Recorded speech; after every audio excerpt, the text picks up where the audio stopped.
Welcome! Today we're going to clear the jam tray error on your Brother machine. This video will cover multiple models and operating systems. Even though your machine may not match the model on the screen, the overall process will be the same.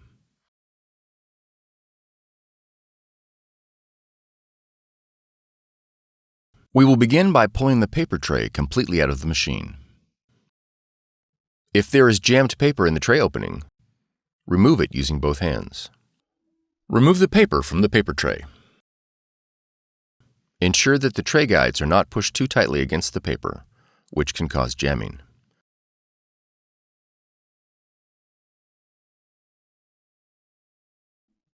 Fan the paper and reload it into the paper tray.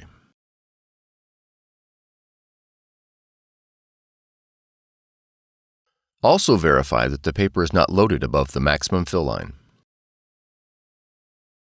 Replace the paper tray firmly inside the machine. For more tutorials, FAQs, and videos, visit us at www.brother-usa.com. If you found this video helpful, be sure to subscribe. Thank you for choosing Brother.